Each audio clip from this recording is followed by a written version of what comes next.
तो अभी हमको समाधान चाहिए। अभी मैं राइट हूँ या रॉन्ग हूँ, ये पहला अगर मैं समझूंगा तो मैं काम यहाँ से करूँगा। अगर बी रॉन्ग है तो इसके ऊपर काम किया जा सकता है जब वो क्लियर होगा। लेकिन मैं जो राइट समझ के बैठा हूँ, क्या मैं ये राइट हूँ, ये स्पष्ट है। दो चीज़ों से स्पष्ट होगा, एक तो एक श्रीमत और एक माया की मत। ठीक है, एक गलत ज्ञान से और एक सही ज्ञान से। सही ज्ञान क्या कहता है कि मैं सही हूं। आप बताइए कैसे आप सिद्ध कर सकते हो कि आप सही हो। अगर श्रीमत के हिसाब से है तो मैं सही हूँ। लेकिन श्रीमत के हिसाब से आप सही है तो सही है, तो उसमें फिर आपको गुस्सा करने की जरूरत ही नहीं है।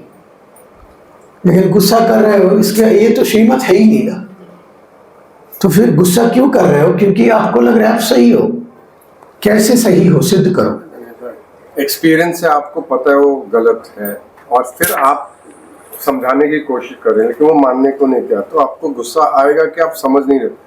फिर एक्शन हो जाता है, आपने बिल्कुल कुछ गलत बोध वचन भी किया और उसके वो एक्शन करने के बाद फिर बाद में वो बोलते हैं सॉरी, लेकिन तब तक मेरी जबान खराब उनकी तरफ हो गई। तो असल में ज्यादा मेरा तरफ असर आता है क्योंकि मैंने उनको ज्यादा दुख दिया अपनी जबान से जी। तो दोनों फिर पछताते हैं। बिल्कुल। तो वो क्यों होता है? लेकिन अब करें क्या? ठीक है, आपने वो सुनता नहीं है करके आपने तरीके से आपने सुनाने की कोशिश किया, नहीं समझता, नहीं समझा, फिर आप भड़कते हैं, कुछ बोल दिया। हाँ, लेकिन आपकी जबान खराब क्योंकि आपने ज्यादा बोल दिया। बरोबर। फिर उन्होंने किया जो करना था, उन्होंने रियलाइज किया कि गलती हो, किससे हो गई गलती? उनसे गलती हो गई, उन्होंने रियलाइज किया। हाँ। और फिर मैं बोलूंगा लेकिन मैंने तो पहले ही बोला था, लेकिन क्योंकि मेरी जबान ठीक नहीं थी गुस्से में, तो असल में मैं ही अपॉलोजेटिक ज्यादा रहता क्योंकि मैंने ज्यादा बोल दिया। लेकिन ये बात उस समय पर रियलाइज नहीं हो रहा है ना, नहीं हो। तो हम क्या करें जो ये सिचुएशन बने ही नहीं। तो वैसे तो अगर ये बाबा की जो बोलियां आती है, हम उनको तो रोज अपने पे गुस्सा आना चाहिए। नहीं वो ठीक है। हाँ, तो मतलब फॉलो करें कि हम वो कितना हमको बनाने की कोशिश कर रहे हैं रोज कि ये ठीक नहीं है, ये सही है, ये गलत है, फिर हम नहीं मानते। तो अगर उनको गुस्सा नहीं आता है और हमको मीठे बच्चे करके समझा रहे हैं, तब भी हमको समझ में नहीं आ रहा है, तो इट इज पॉसिबल कि वो सामने वाला नहीं समझेगा जब हम ही नहीं सुन रहे तो। बराबर। लेकिन हम सुने कैसे? अभी ये बात जो है, ये बात ऐसा एक सिचुएशन बन गए, लेकिन ये सिचुएशन बने ही नहीं। कब होगा? जब अगर हम कुछ ऐसा अंडरस्टैंडिंग बनेंगे, समझदार बनेंगे, जो ये बात बनने ही नहीं देंगे, तो फिर वो बोल के फिर वो पछताए, फिर हम पछताए, फिर उसके पीछे समय एनर्जी सब बर्बाद करे, ये हो गई नहीं। तो आप ये बोल रहे हैं कि अलाउ होने दो सामने वाले से गलती और छोड़ दो। कैसा लोग करेंगे? ये उनका भी नुकसान है, हमारा भी नुकसान है, हम वो भी होने नहीं देंगे।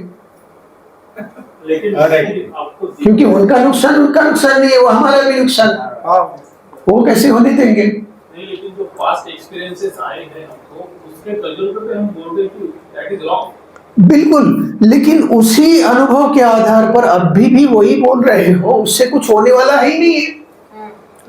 कि वो इतने जिंदगी में इतनी बार उनको समझाया गया, उसके बावजूद भी वो सुन नहीं रहे हैं। ठीक है, सुन नहीं रहे हैं तो वो तरीके गलत है, तो फिर कौन से तरीके अपनाएं? कि अगर किसी रास्ते से इनको मनवाया जाए तो ये मान सकते हैं, लेकिन वो रास्ता समझने के लिए हम पहले खुद अपने बंधन से मुक्त होवे ना। लेकिन हम अपनी बात को पकड़ के बैठे रहते हैं, खुद को राइट समझते हैं, तो वहाँ बहुत बड़ा मुश्किल होता है कि हमारा बुद्धि ब्लॉक हो जाता है, हमारा बुद्धि काम नहीं करेगा, बाबा नए रास्ते आपको टच नहीं करेगा। तो इसके लिए जब कोई जिद करके बैठे हैं, उनके पीछे पड़ने से पहले खुद को पहले साक्षी होके देखना है कि इस सिचुएशन में खुद को बाहर लेके आके साक्षी होके देखिए कि इसमें किसको सुधारना चाहिए, किसको क्या करना चाहिए, तब आपको सॉल्यूशन बाहर से दिखेगा। लेकिन आप इसके अंदर ही फंसे हुए होते हैं, तो आप अपने आप को नहीं देख सकते और उनको भी नहीं देख सकते। नहीं, खुद के कंडीशन से हटके आपको कुछ अलग देखना पड़ेगा, वो ढूंढना पड़ेगा, राइट? आपकी इस सिचुएशन को साक्षी होकर के बाहर से देखना है, क्या हो रहा है, ये व्यक्ति किस बात को लेके लड़ रहा है, ये व्यक्ति किस बात को लेके लड़ रहा है, इनका लक्ष्य क्या है, ग्रोथ आगे बढ़ना है या रुके रहना है, एक दूसरे की गलतियां दिखाना है, क्या चाहते हैं क्या ये लोग। तो आपको इस सिचुएशन से बाहर आकर के देखना है। लेकिन अक्सर हम ये नहीं कर पाते हैं, हम अपने उसमें उस दलदल में फंसे रहते हैं। हमारा शरीर एक सात मंजिले का एक बहुत बड़ा महल है। हमारा शरीर 7 मंजिले का एक बहुत बड़ा महल है।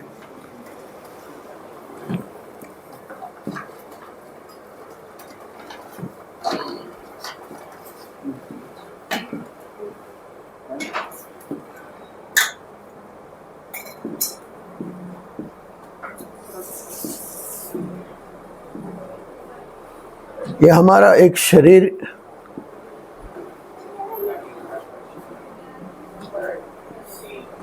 हमारा शरीर एक बहुत बड़ा महल है।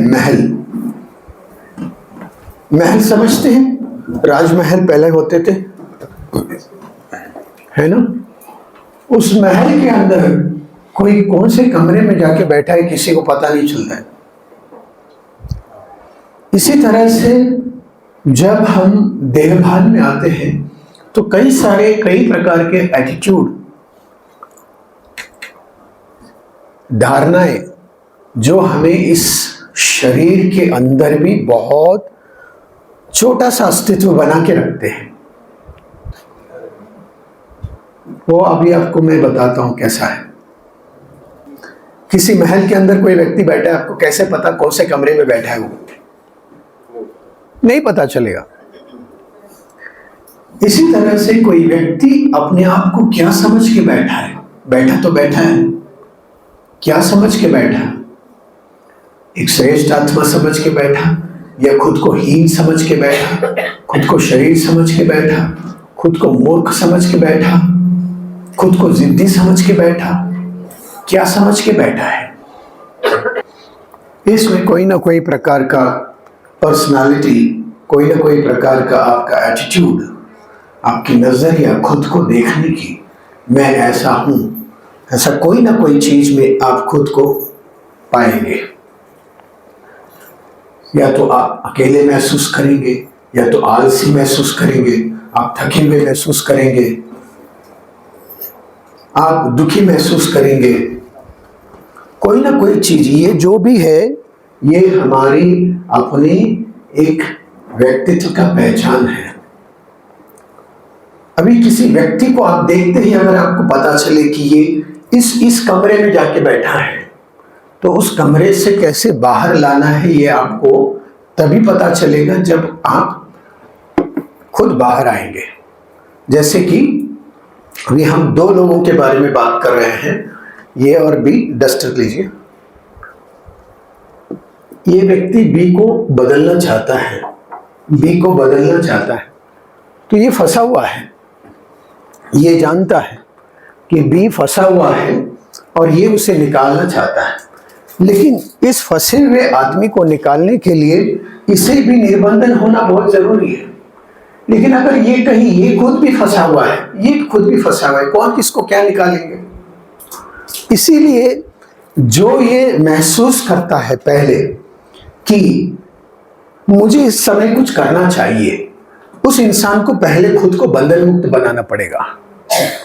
और खुद को बंधन मुक्त करने के लिए ये जो भी सिचुएशन हो रहा है, उस सिचुएशन से पहले इसको बाहर आना पड़ेगा, तभी वो चारों तरफ बातों को स्पष्ट रूप से देख पाएगा। लेकिन होता क्या है कि हम इसमें से खुद को बाहर निकालने की कोशिश नहीं करते, इसी सिचुएशन के अंदर रहकर देखने की कोशिश करते, तो सिर्फ हमें एक ही एंगल दिखाई देता है कि मैं जो हूं वही सही हूं और सामने वाला गलत है। इसलिए बाबा बुद्धि को टचिंग नहीं करा सकते, नया क्रिएटिव आइडियाज आपके अंदर नहीं आ सकते। तो उसमें से आपको बाहर आना, ये तरीका सीखना है। इसको बाबा कहते हैं साक्षी होकर के देखना। जैसे फिल्म देखते हैं तो फिल्म देखते समय फिल्म चल रहा है तो आप निर्दोष रूप से आप सही क्या है गलत क्या है कौन क्या कर रहे हैं कब बता सकते हैं, जब आप फिल्म के बाहर हैं। लेकिन अगर फिल्म के अंदर होते हैं तो आप सिर्फ अपने ही बारे में आप वाद निकालते रहते हैं, नहीं मैं सही हूं, क्योंकि वो फिल्म के अंदर हो आप। तो आप बाहर आना सीखें, उसके लिए आपको साक्षी होना है और जो चल रहा है उस सिचुएशन को अलग होकर के देखना है।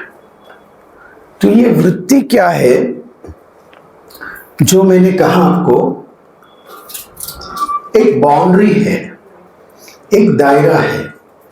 अभी जैसे कि पहले तो हमने वृत्ति के बारे में समझा कि एक मान्यता है, दूसरा वह मान्यता जो बहुत गहरा उसका एक अस्तित्व रखता है। जैसे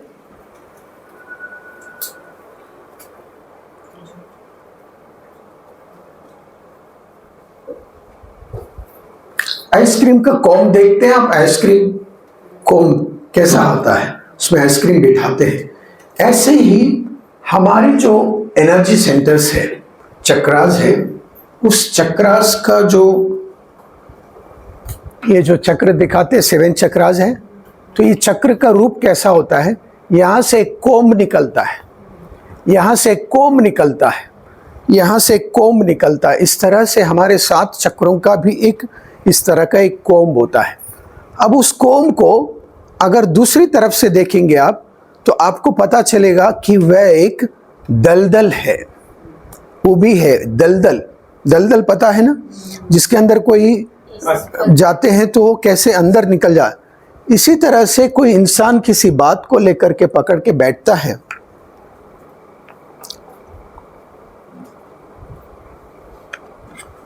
हेलो हेलो ओम शांति। तो अभी ये जो मैंने आपको दलदल का दिखाया, इसको अगर चक्रा के रूप में दिखाऊं तो ऐसा दिखेगा। अगर मैं ऐसा खड़ा हूं तो मेरा थ्रोट चक्र ऐसे दिखाई देगा आपको, यहां से थ्रोट चक्र यहां से बाहर निकल रहा है। ओके, अगर मैं किसी को हील करूं तो उसके थ्रोट में से मैं इसमें हाथ रखूंगा और उसके अंदर का सारा नेगेटिव एनर्जी निकाल के उसको क्लीन करूंगा। अगर किसी के सोलर चक्र क्लीन करना है तो ये यहाँ पर दिखाई देगा इस तरह से। तो मैं क्या करूंगा, उसके सोलर में पेट में वो नेगेटिव एनर्जी निकालूंगा और ये कर। तो इसी को अगर हम इस तरह से देखेंगे तो एक दलदल है। तो जब कोई व्यक्ति बहुत ज्यादा अपने प्रति बहुत ज्यादा गंभीर होता है, खुद की बातों को लेकर गुस्सा क्यों आता है, मेरा बात सामने वाला मानना चाहिए, क्योंकि मैं जो बात पकड़ा वो बहुत इंपॉर्टेंट है। वो इसलिए इंपॉर्टेंट है क्योंकि मैं इंपॉर्टेंट हूं। और ऐसे समय पर उसे कोई और दिखाई नहीं देगा, कोई भी दिखाई नहीं देगा। अब इसको लाइव एक वीडियो क्लिप के द्वारा हम समझेंगे कि कैसे कोई इंसान जब गंभीर होता है तो कैसे अंधे हो जाता है, वो सामने वाले को कभी देख नहीं पाता। इसका एक ऑडियो वायर लगा देना।